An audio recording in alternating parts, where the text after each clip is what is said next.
Welcome to the Quillette podcast, and today's guest is me. And by this, I don't mean that I'll be interviewing myself, as scintillating a prospect as that may be for a tiny minority of you. Rather, what you'll be listening to is me being interviewed by Indian-Canadian podcaster and author Kushal Mehra for his Carvaka podcast. This was a few weeks ago, and it was a fun conversation. So, with my friend Kushal's approval, I've produced an edited version for Quillette listeners, seeing as how we spoke about a lot of Quillette-type topics. Specifically, we spoke about the threat to free speech in Canada, India, and the wider world more generally. On the Canadian front, Kushal wanted to talk about Justin Trudeau's Online Harms Act, also known as Bill C63, which, if passed into law, would impose an array of unsettling limitations on Canadian speech rights. Many critics have called the law unconstitutional and worry that it will be selectively applied against political heretics who blaspheme against the quasi-sacred dogmas of social justice. As you'll hear, Kushal sees unsettling parallels with Indian censorship law, which outlaws more traditional forms of blasphemy.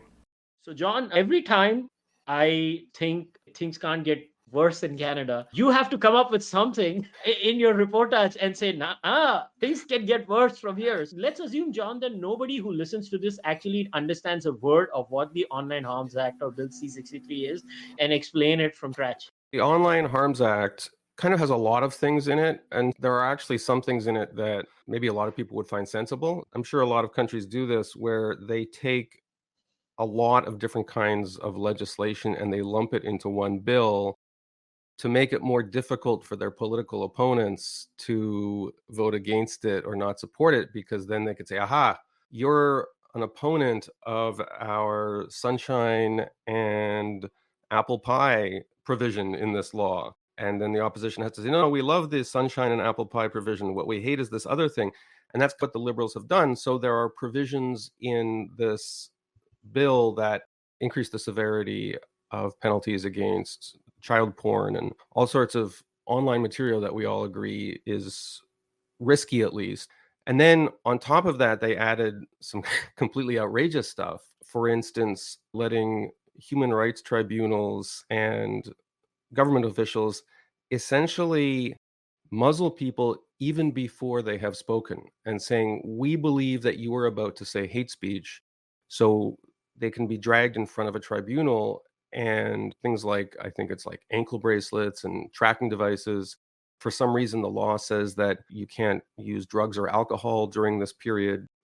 Essentially, it's an injunction preventing people from opening their mouths if somebody comes forward and says, I fear that this person is going to say something hateful. And then there's also an increase in the criminal penalties for hate speech. So Canada already has a law against hate speech, but it's very rarely applied, and the standard is quite high. I think it's section 319 of the criminal code, and that's been on the books for decades. I think maybe it's been enforced maybe half a dozen times, and usually it's against people who say stuff that's like really horrendous, promoting the extermination of minorities and stuff like that. However, this Online Harms Act would extend that insofar as you can now get life in prison for hate speech, and it looks like hate speech might be more broadly defined than in the past. Under this bill, should it become law, opening your mouth and saying something horrendous could land you in jail for the rest of your life, which, as a lot of people have noted, is pretty crazy, because typically murderers and rapists in Canada don't go to jail for the rest of their life. In some notorious cases, they've been, given a slap on the wrist. So there's been a lot of negative attention around this bill. And under the interpretation and application, this is so weird what they say. Content that foments hatred means content that expresses detestation or vilification of an individual or group of individuals on the basis of a prohibited ground of discrimination within the meaning of Canadian Human Rights Act, and that, given the context in which it is communicated, is likely to foment detestation or vilification of an individual or group of individuals on the basis of such prohibited ground. Now, let me connect this with something that has recently been passed by the TDSB around Palestine. And a lot of Jewish groups in Canada, I was following the news, were protesting against this, where basically they have now created a subcategory which is called anti-Palestine hatred, created a new category. Now, You keep creating these subgroups, and then you have these human rights tribunals, whether it's the Ontario Human Rights Commission, whether there are school districts like TDSB, and they keep creating these imaginary group sets. And then you have such laws. You know why I get scared, John? Because I actually have all these laws in India. So you mentioned the TDSB, that's Toronto District School Board, right? Which is, I believe, Canada's largest school board. Yeah, and as this example shows, you're making policy on the basis of what's fashionable. So if it's politically fashionable to support a certain geopolitical cause, then you say, aha, we're going to carve out this special provision that says you can't say bad things about Palestinians. One thing I always try and emphasize when I have this conversation is that when you create policies and laws like this, you're creating a tool that your political opponents can use. For instance, in Canada, as in other places, you've got people who are Palestinian supporters. They support Palestinian rights, and they shout things like "from the river to the sea." The meaning of that is contested, but a lot of people, including a lot of Jewish people, would say what you're advocating is a Jewish-free region where all the Jews have either been killed or expelled from the area that is now Israel. A lot of people interpret that as a kind of form of genocidal hate speech. And I try and tell people, including my progressive friends, if a law like this passes, Justin Trudeau is not going to be in power forever. And maybe a year or 2 years from now, there's going to be a conservative government. And there's going to be a conservative attorney general, because under this Online Harms Act, the attorney general has a lot of power to determine what kind of prosecutions or cases go forward. And do you want a government that is prosecuting Palestinian rights activists for what Zionists interpret as genocidal hate speech? So some 19-year-old undergraduate student gets up on a soapbox and says, "From the river to the sea." And do you want the government to have that power to take that person and throw them in jail for the rest of their life, which is literally what this law would theoretically mandate, because the maximum penalty for hate speech, and that phrase that I just said, could be interpreted in some quarters as hate speech, that person could be thrown in jail for the rest of their life. So sometimes the people who put in place these policies and laws, there's a kind of fantasy that their side will be in power forever. And they like the idea that they can just shut up their opponents and threaten them with jail. But I try and remind them, try and extend your event horizon beyond the next 20 minutes. Think about how this law will be applied in a year or 2 years or 5 years. Never give the government powers that you would not want your worst enemy to have. It's something I try and warn people about. I couldn't agree more with you, because I am in a way famous or infamous, I don't know, for being an absolutist when it comes to free speech in India. And what I see in Canada, I don't know if you remember this, last time when we met, I had told you I see all the patterns of Indian laws or Indian looking laws when it comes to speech creeping into Canada. And all these laws have been on the statute books in India for a while. For example, there is something which is in Indian legal parlance, which is called 153A.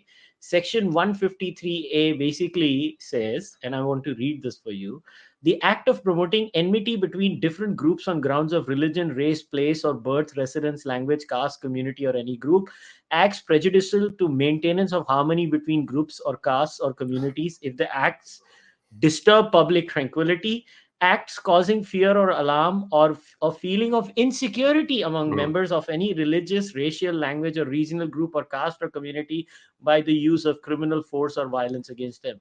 We read the Online Harms Act just now. I read you an Indian version. Do you see the similarities, the eerie similarities between both of them? I think the Indian one, if possible, is worse. The words that jumped out at me were harmony, tranquility, and insecurity. Yeah. Like, How do you define that? also, is there a single person in either India or Canada who would say to somebody who's doing a survey, would you say that you exist in a state of harmony and tranquility without any insecurity whatsoever about your political opponents, ethnic opponents, people who don't share your religion? Like, what percentage of people would even answer yes to that question? Especially in the age of the internet, a lack of harmony and a lack of tranquility and an existence of collective insecurity among different groups is par for the course. Like when you open up Twitter or Facebook or whatnot, the algorithms are calculated to show you things that make you feel insecure and disturb your tranquility or harmony. Look, maybe there's 17 gurus living without the internet who exist in a state of harmony and tranquility. But for the majority of people, that's not the case. So any government could say, aha, look, the populace is existing in a state that lacks harmony and lacks tranquility. Fortunately, we have Law 153A. Of course, these things are always applied selectively. And no one listening to this is going to get a gold star for figuring out which groups disturb the harmony and tranquility in Modi's India or in Justin Trudeau's Canada or in Donald Trump's America in November. So, yeah, this stuff is very disturbing.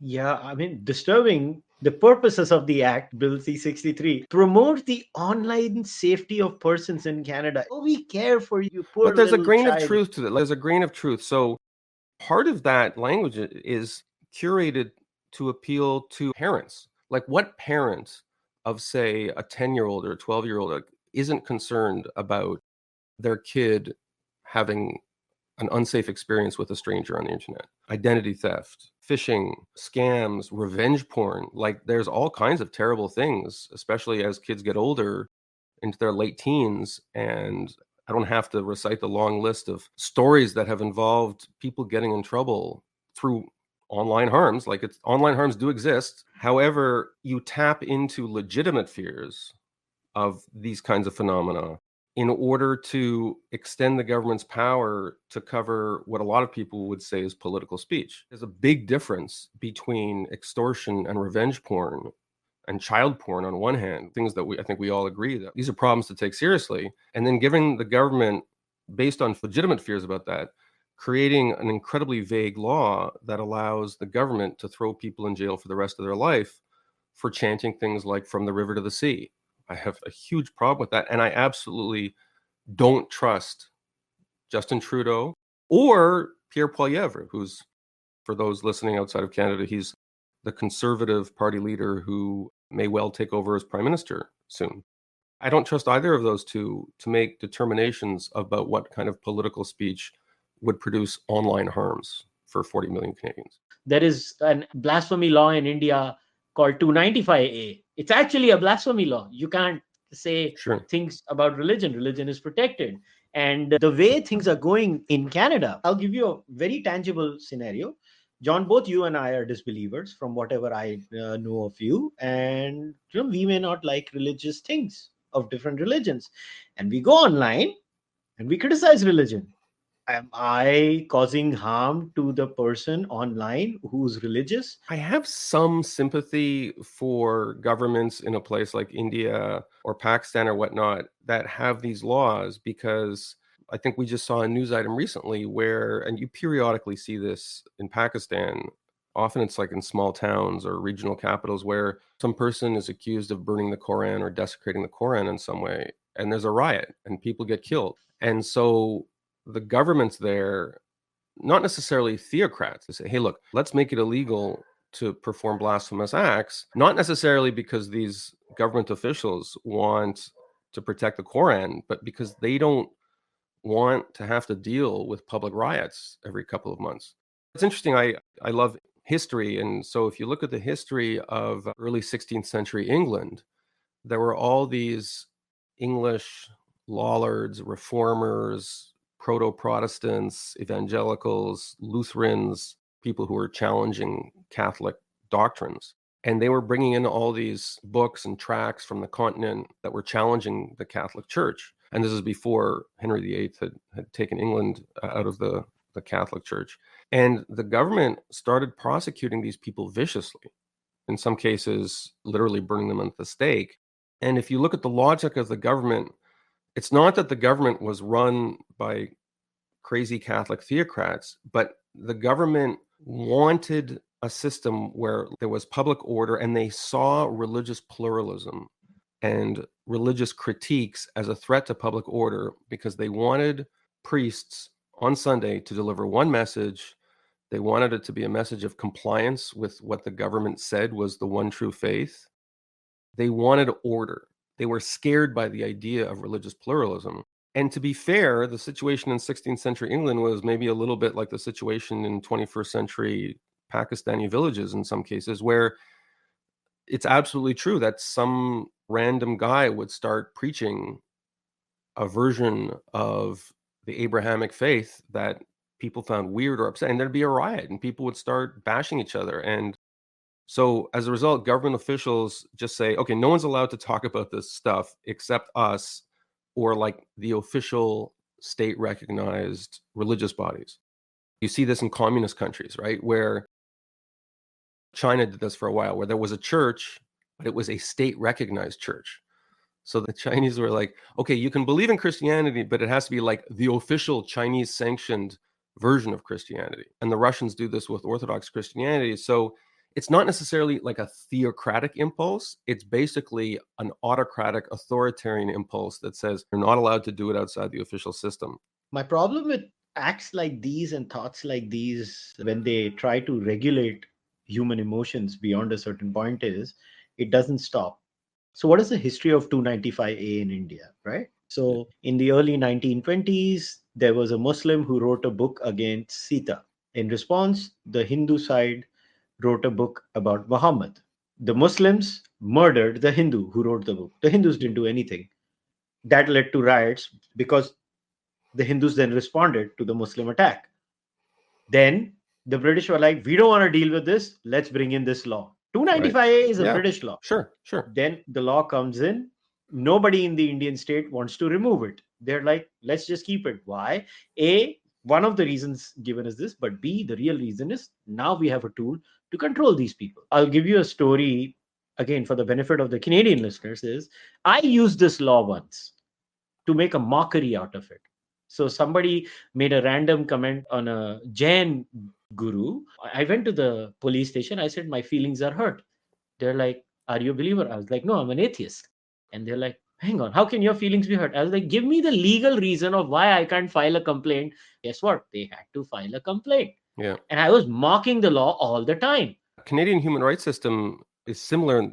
There was a widely disliked and properly revoked section of the Canadian Human Rights Act. I think it was Section 13, which was essentially a censorship provision.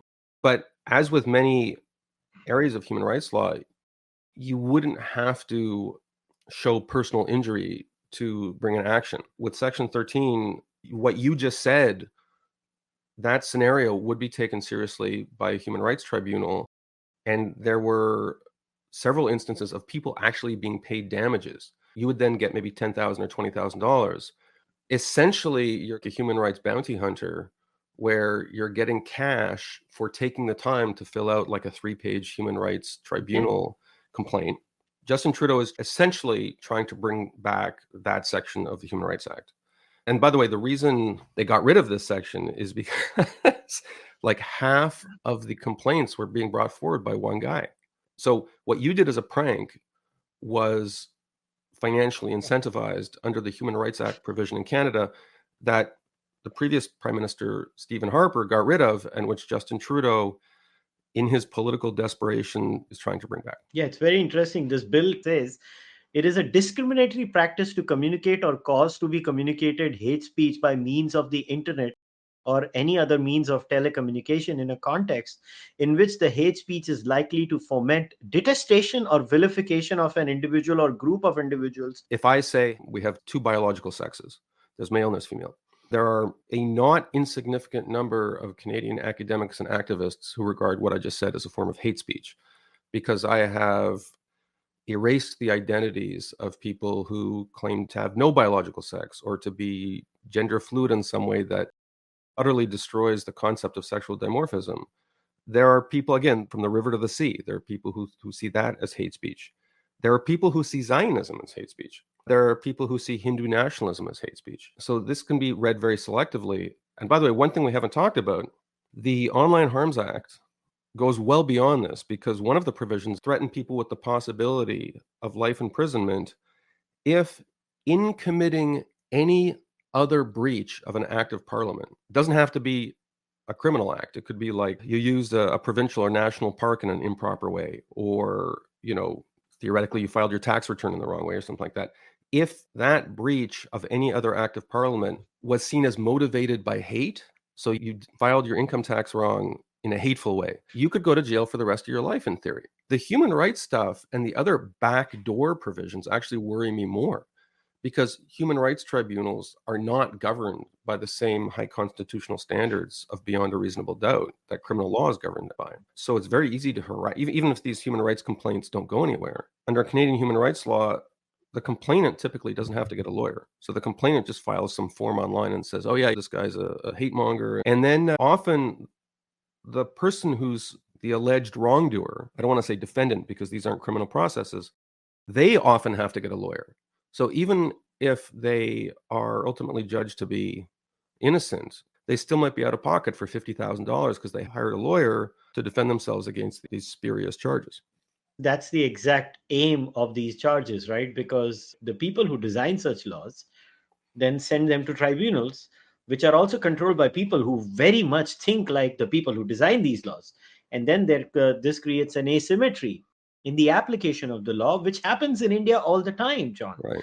Why do I keep giving Indian examples for this is because Canada should be very careful. Justin Trudeau got carried away and has been proposing some very stupid and self-serving laws. In part, as a result of that, he's going to get thrown out of office. And my fear is that the next prime minister will simply take his illiberal policies and say, we're just going to use those liberal policies for our own ends. However, I'm optimistic enough to say that the next prime minister may be more principled and say, you know what, these are terrible ideas, whether it's a liberal or a conservative in power. So we're going to return Canada to a more classically liberal understanding about what you're allowed to say and do. I want to warn Canadians for the simple reason is that the next trajectory of something like the Online Harms Act is going to be actual blasphemy laws in Canada. In my experience as a Canadian, the kind of people who come to Canada, Muslim, Hindu, certainly people from Iran. If you look at the Iranians who have come to Canada, it's like the Iranians who have come to the United States or the Cubans who have come to Florida.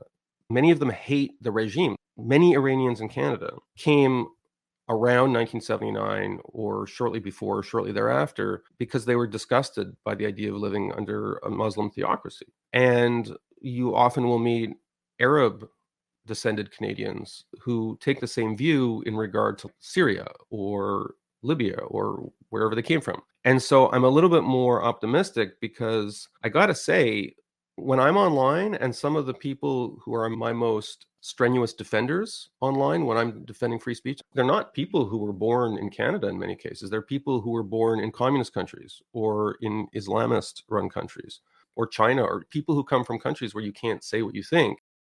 And that kind of fills me with hope, right? That these are people who don't take for granted free speech and stuff like that. And you hear people say it. You say, look, I came from a country where you had to spout government propaganda if you were going to be a good citizen.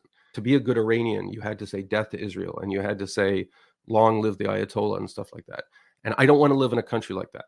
I want to live in a country where I can say and think what I believe. Whereas it's many white Canadians who are, I hate to say it, who are atheistic, who have forgotten their Christianity or Judaism or whatever.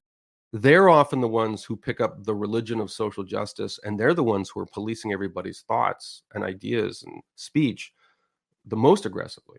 I take a different view from you just because of the self-selection process that goes into the people who come to this country. My next book is literally going to be called Blasphemy. Yeah, it's going to be the case where I literally explain why, as a Hindu, I believe blasphemy should be legal and allowed in every single country on planet Earth. What's your security budget for your book tour in India? Because yeah, it's interesting. A lot of people have told me, why are you doing this? But I just can't help it. I have to make the intellectual case for blasphemy in India because somebody has to talk about it. Hey, you could become a refugee here in Canada, and I don't know, maybe you'll have to stay at my place or something like that. The way things are going, it might end up, but I might run there and they might come after me over there with blasphemy laws. Oh, and I'm rescinding my invitation because I don't want to get involved in that. Yeah. But before we wrap up, I truly believe that I truly believe there is hope. The state was never supposed to be my mom and dad. Yeah.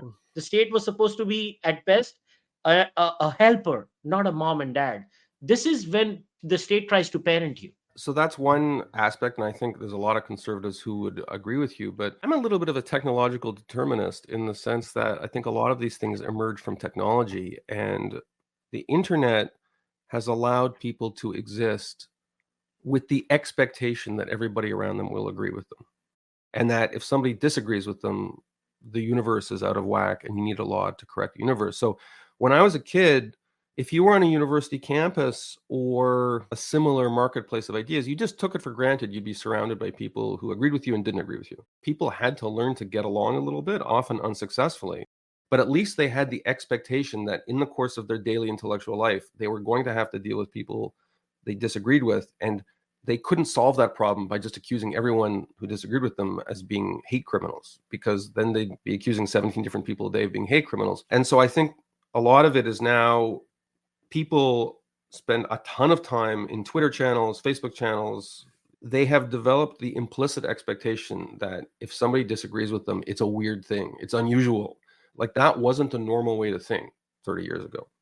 It's a normal way to think now. And yeah, it's the nanny state. I agree with you, because the nanny state to some extent has emerged from that because politicians aren't stupid. They're like, hey, there's this whole generation of kids and 20 somethings and 30 somethings who have grown accustomed to the belief that the universe isn't in its proper state if some rando disagrees with them. And so we have to have a law against that rando.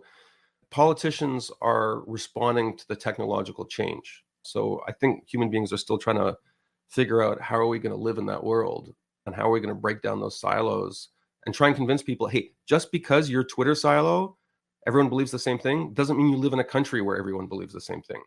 That to me is the challenge that principled politicians have to face. Yeah, I actually agree with you. When I look at a video of a fire somewhere in India, the algorithm will go on showing me videos of fires Yep. everywhere in the world based on my search location.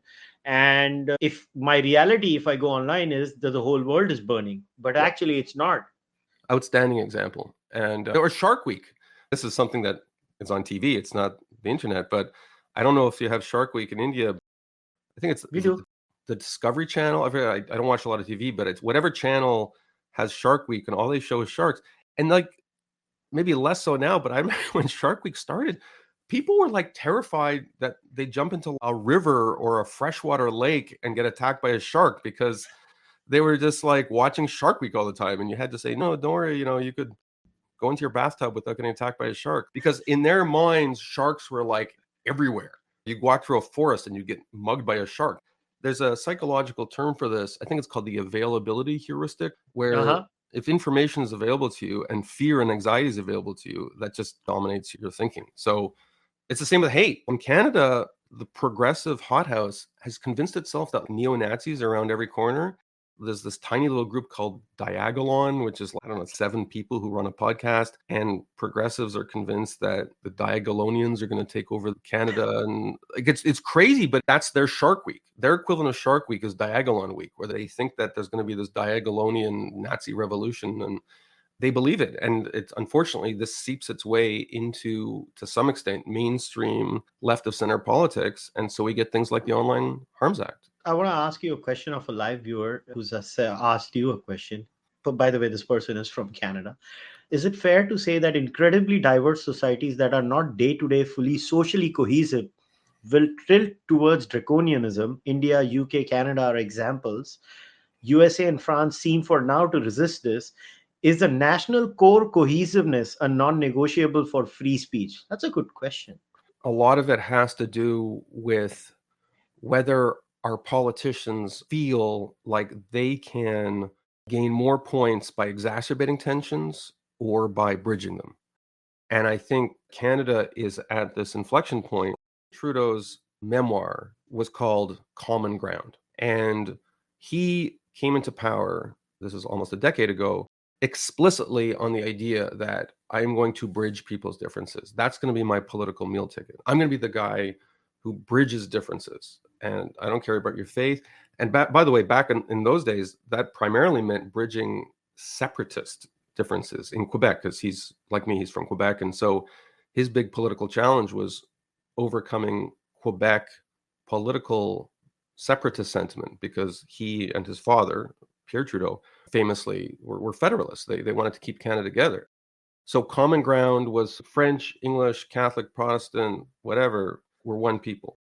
And during a very short historical period, during the course of his tenure as prime minister, Certainly on the progressive side of the spectrum, the narrative is flipped, and to be an enlightened Canadian in some circles now consists of rejecting that idea. It's saying, no, there's not common ground. There's us, we're enlightened people, and then there's all those mouth-breathing conservatives who believe in all kinds of crazy things, and they probably like Donald Trump, and they want Donald Trump to be the Prime Minister of Canada, and they're anti-vaxxers, and there's this and that, and it's the opposite of common ground.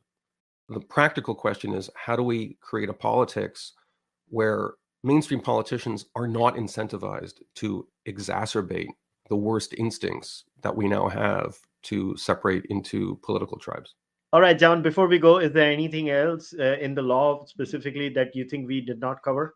I want to caution people and say Canada has this really complex and dilatory lawmaking process. There's a first reading and second reading, and the Senate needs to approve it. And once this law, if it ever comes to pass, if it is a law, the courts will probably deem it unconstitutional. I just don't want people to panic and say, oh my God, Canada has become a police state and I have to take down all my social media posts. We are having this conversation, I hope, in order to get people aware about the threat of this. But I don't want to be dystopian. You can still largely say what you want in Canada. So if you are Canadian, use your free speech power to oppose this law. Don't respond to this podcast by saying, oh, I better shut up because they're going to throw me in jail. That hasn't happened yet. John, it's always been a pleasure to talk to you, man. I consider you one of the most sensible voices in Canada. I come here for the praise. You're very generous. Thank you so much. And I hope you keep writing for Quillette. Yeah, I will. I will. And this time, I owe you breakfast, John. So I'm going to be back mid-July. I'll give you a call. We'll meet up. Sounds good. We'll do the next podcast in person.